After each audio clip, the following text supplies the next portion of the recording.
Hey everyone, welcome back to the channel.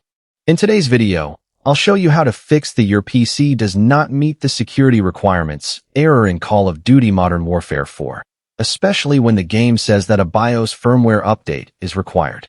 So, without wasting any time, let's get straight into the solution. First, open the official AMD website. I've provided the link in the description. Look for the option to run the latest COD wizard and download the available tool. Once the download is complete, open the zip file and extract the executable file to your desktop. Then, right-click the file and select Run as administrator. When the tool opens, click Run Scan and wait a few moments for the scan to finish.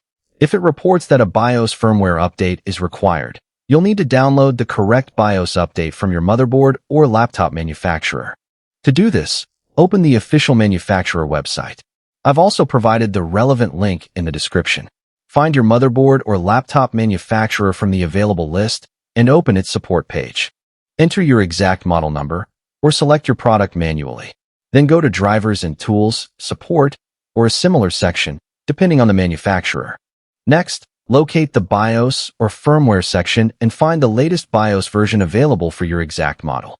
Before updating, make sure the BIOS file is specifically designed for your device and carefully follow the manufacturer's instructions.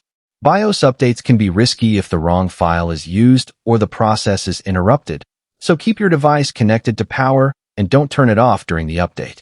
Once the BIOS update has successfully finished, restart your PC and launch Call of Duty Modern Warfare 4 again. Hopefully, the security requirement error should now be resolved and you'll be able to start the game normally. That's it for this guide.